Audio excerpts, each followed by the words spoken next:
అంటే బట్ అంతా బాగుంది కానీ but there should be somebody రెస్పాన్సిబుల్గా ఎవ్రీడే సంబడి షుడ్ సిట్. ఇంతకుముందు మురళీమోహన్ కూర్చున్నాడు, తర్వాత నాన్న కూడా వచ్చేవారు, రోజు వచ్చేవారు ఏదో ఒక టైంలో ఒక 10 మా దగ్గర ఇప్పుడు somebody should come and SIT. అంటే 18 మంది మెంబర్స్లో ఇప్పుడు 22 మంది మెంబర్స్ ఉన్నాం మేము. మాది ఎవరైనా ఒక్కరు they must spend 2-3 hours at the association compulsory at any given point. So అది అటెండెన్స్ ఉంది, ఎవరో ఒకరు ఉంటారు, ఎవరో నేను I'm accessible to any member. మేము గ్రూప్ ఉంది, రూల్ ఏంటంటే గ్రూప్లో పెట్టిన కరెక్ట్గా 2-3 minutesలో you should reply. So any policy diary రావట్లే, ఈ సంవత్సరం రాలేదనుకుంటా డైరీ. అసలు నేను ఆపేశాను తీసుకొచ్చినప్పుడు. ఈ ఇయర్ నేను ఒక బుక్ తయారు చేస్తున్నాను, డైరీ తీసుకురావట్లే. అది అనవసరమైన ఖర్చు. డైరీ అనేది పెట్టి ఎవరు మెయింటైన్ చేస్తున్నారు డైరీ ఈరోజు? సో మెంబర్ బుక్ తయారు చేసి ఇప్పుడు ఆన్లైన్ చేసేసాం అంకిల్. ఇప్పుడు ఆన్లైన్ చేసేసాం. ఒకప్పుడు డైరీ బాగా రెలవెంట్.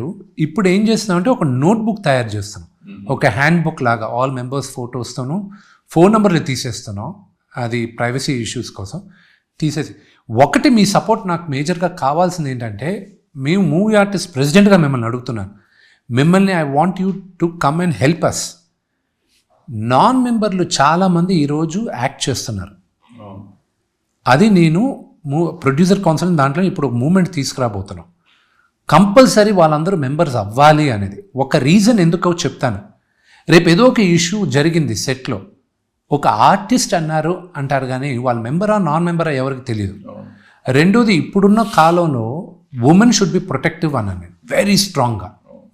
రెండోది, మినిమం రిక్వైర్మెంట్స్ ఫర్ ద ఆర్టిస్ట్లు ఉండాలి. చేంజింగ్ రూమ్స్ అనేటివి, లేకపోతే బాత్రూమ్స్ అనేటివి లేడీస్కి స్పెసిఫిక్గా ఇయర్ మార్క్ చేసి ఇలాంటివి ఉండాలి.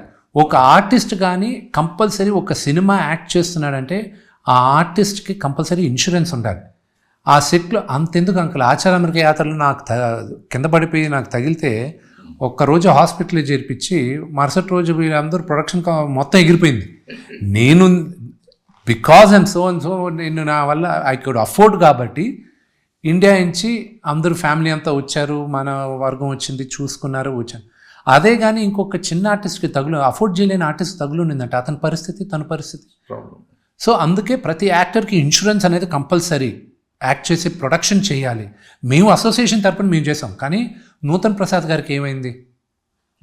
సో అలాగా అలాంటివి జరగకూడదు. జరిగితే ప్రొటెక్ట్ ఉండాలని కొన్ని పాలసీస్ తీసుకొచ్చాం. ప్రొడ్యూసర్ కౌన్సిల్ ప్రోయాక్టివ్గా ఉంది.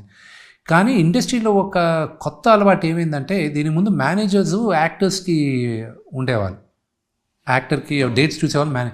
ఇప్పుడు కొత్తగా ఇదేంటి ఏజెన్సీస్ తయారయ్యాయి.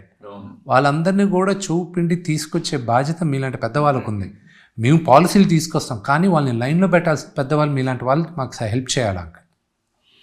అది కరెక్టే. బట్ ఇక్కడ ప్రాబ్లం ఏంటంటే, మీ దగ్గర 2 ఇష్యూస్ ఉన్నాయి. మీ దగ్గరే కదా, మీ అసోసియేషనే కదా, అన్ని అసోసియేషన్స్లోనూ ప్రాబ్లం ఉంది.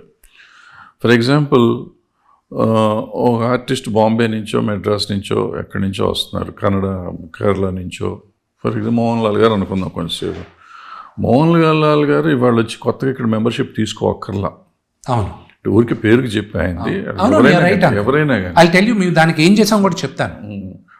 అట్లా మనం కెమెరామెన్ బయట నుంచి వస్తే మన దగ్గర తీసుకోవాలంటారు, డైరెక్టర్ వస్తే తీసుకోవాలంటారు. అది కరెక్ట్ కాదు.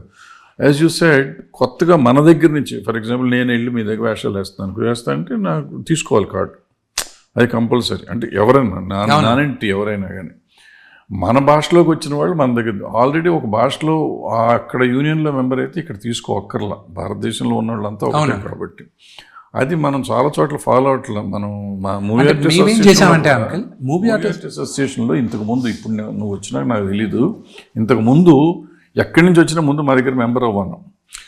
తర్వాత సెకండ్ థింగ్, నువ్వు అడిగిన దానికి, ఒక సినిమాకి ఇప్పుడు ఫర్ ఎగ్జాంపుల్ నన్ను వేషం అడిగారు, నన్ను ఒక అమ్మాయిని, కొత్త అమ్మాయినో అడిగారు అనుకోండి. ఓ సినిమా అయినాక వస్తానా, లేకపోతే సినిమా రిలీజ్ అవుతుందో అవదో మనకు తెలియదు. సినిమాలు తీస్తున్నాడు, 100 సినిమాలు జరుగుతాయి రోజు. సంవత్సరానికి మనకి 200 సినిమాలు జరుగుతాయి. 200లో మనకు తెలిసిన వాళ్ళ సినిమాలు 50, మిగిలిన 150 సినిమాలు ఎవరియో తెలియదు. వాళ్ళందరినీ మనం మెంబర్షిప్ అవ్వమంటే అది ఉంటారా, ఊడతారా, వాళ్ళు ఉండారా, వాళ్ళు ఎక్కడి నుంచి డబ్బులు తేగలరా, తేలేరా తెలియని విషయం. సో ఎంతవరకు ఇది పాసిబిలిటీ ఉందనేది మనం చూసుకోవాలి. అది సో ఈ 2 పాయింట్స్ నేను అడ్రస్ చేస్తాను.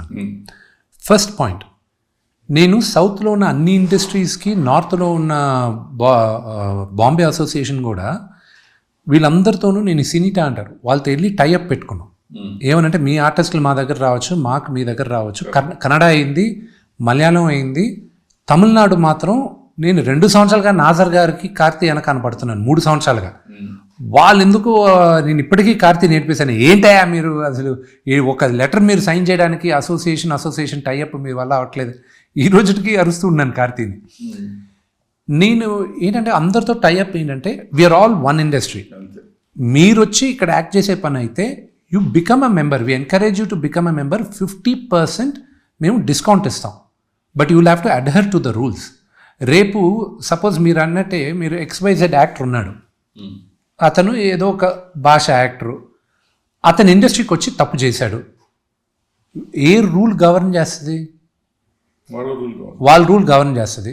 అప్పుడు నేను ఇక్కడ నాన్ కోఆపరేషన్ ఇవ్వడానికి ఏముంది? ఇక్కడ ఇవ్వచ్చు నాన్ కోఆపరేషన్, కానీ ఇప్పుడు వాళ్ళతో నేను డైరెక్ట్గా మాట్లాడాను అనుకో. మనం ఒక్కళ్ళం కాదు. ఇప్పుడు ఫర్ ఎగ్జాంపుల్ నేను చెప్తా, గతంలో ఇటువంటివి జరిగితే I spoke to Bombay artist ఇక్కడ చేస్తే బాంబేలో నాన్ కోఆపరేషన్ ఇప్పించా. అదే కానీ వాళ్ళకి అక్కడ కూడా చేస్తారు, అక్కడ కూడా వాళ్ళు ఇక్కడ తప్పు, ఇక్కడ ఇండిసిప్లిన్ ఇక్కడ ఉంటే అక్కడ అది ఏమైందంటే it became your personal relationship వెళ్ళింది. మీకు పలానా వాళ్ళతో మాట్లాడారు, అసోసియేషన్ తో అసోసియేషన్ రూల్, అది rule, but it wasn't written on paper. So సినీటాతో ఫస్ట్ టైం సైన్ చేసింది మా మూవీ ఆర్టిస్ట్ అసోసియేషన్, మనమే ఫస్ట్ టైం టైఅప్. అందరినీ ఒక ప్లాట్ఫామ్కి తీసుకున్నాం. మూవీ ఆర్టిస్ట్ అసోసియేషన్ ప్రాబ్లం ఏంటంటే movie artist association is not part of confederation, federation కాదు. బట్ అక్కడ బాంబేలో it is part of confederation. ఇక్కడ ఎందుకు కావలేదో నేను ఈ రోజు అడగలేను. అది మూవీ ఆర్టిస్ట్ అంటే జూనియర్ డైలాగ్ ఆర్టిస్టుల వరకు వచ్చారు, మూవీ ఆర్టిస్ట్ సెపరేట్గా పెట్టారు, తెలుగు సంఘం పెట్టినప్పుడు లేదు. నడిగర్ సంఘం కూడా అక్కడ ఫెడరేషన్లో మెంబర్. సో వీళ్ళిద్దరు కాదు కాబట్టి మనకి సెపరేట్గా ఉంది. ఇప్పుడు మీరు అట్లా ఉంది కాబట్టి మీరు నువ్వు చెప్పి టైఅప్ వెళ్తే. అండ్ రెండో ప్రాబ్లం చెప్తాను, తమిళనాడులో మన యాక్టర్స్ వెళ్ళి యాక్ట్ చేసినప్పుడు కంపల్సరీ నడిగర్ సంఘం మెంబర్షిప్ తీసుకోమని చెప్పారు. సో అదే రూల్ మేము ఇంప్లిమెంట్ చేసి 50%. అంటే అక్కడ ఏమవుతుందంటే మిగతా అసోసియేషన్స్ కానీ ఒప్పుకుంటే దీనికి మనం కూడా అది తీసేయచ్చు. ఇప్పుడు ఒప్పుకోట్లే వాళ్ళు, ఎందుకు ఒప్పుకోవట్లేదు? అది వాళ్ళ ఓన్ రీజన్స్ ఉన్నాయి. ఏమవుతుందంటే పాపం చిన్న వాళ్ళు ఉంటారు, 2 చోట్ల కట్టాలంటే. నేను అందుకే కదా వాళ్ళకి అసోసియేట్ మెంబర్షిప్ రూల్ తీసుకొచ్చాం. Full member, life member, associate member అన్నా. అసోసియేట్ మెంబర్కి ఈరోజు ఓన్లీ 10,000 నుంచి 25,000 మధ్యనే ఉంది, అది ఈజీ. ఫుల్ మెంబర్ అవ్వాలంటే 1 lakh కట్టాలి, కానీ ఓటింగ్ రైట్స్ ఓన్లీ లైఫ్ మెంబర్కే ఉంటుంది, ఇన్సూరెన్స్ ఓన్లీ లైఫ్ మెంబర్కే ఫ్రీగా ఉంటుంది, పెన్షన్ కూడా లైఫ్ మెంబర్ అయిన 10 సంవత్సరాల తర్వాతే పెన్షన్ వస్తుంది. సో ఇలాంటి రూల్స్ తీసుకొచ్చాం మనం. ఇప్పుడు ఉదాహరణ మోహన్ లాల్ గారు, ఆయన వెళ్ళి ఏం అడుగుతాం మనం, మీరు మెంబర్షిప్ అవ్వాలి, డబ్బులు కట్టనన్నా. సో అలాంటి వాళ్ళకి ఆనరీ మెంబర్షిప్ ఇచ్చాం. గొప్ప అమితాబ్ బచ్చన్ గారికి ఆనరీ మెంబర్షిప్ ఉంది, అక్షయ్ కుమార్ గారికి ఆనరీ మెంబర్షిప్ ఉంది. They are members, honorary members, కానీ వాళ్ళకి ఓటింగ్ రైట్స్ ఇలాంటివి ఉండవు ఆనరీ మెంబర్స్కి. సో అలాగ శరత్ కుమార్ గారికి, రాధిక గారికి ఇలా తీసుకొచ్చాం. Everybody else has to pay, there is no other option. లేకుండా కూడా జరగవచ్చు, అంటే మీ ఇద్దరికి కోఆర్డినేషన్ ఉంటే చేసుకోవచ్చు. కొంతమంది నటులు ఉన్నారు అన్ని అసోసియేషన్లోనూ ఈ ఇష్యూస్ ఉన్న వాళ్ళ పేర్లు ఎందుకు మీకు తెలుసు కదా, ఆ పేరు చెప్పకండి, అన్ని అసోసియేషన్లో ఇబ్బంది పెట్టేవాళ్ళు ఉన్నారు. వాళ్ళకి అలాంటి వాళ్ళ కోసమే ఇలాంటి రూల్స్ తీసుకొచ్చేది అంకుల్. రెండోది హీరోయిన్స్ ఉన్నారు, వాళ్ళు కంపల్సరీ అవ్వాలి అంకుల్.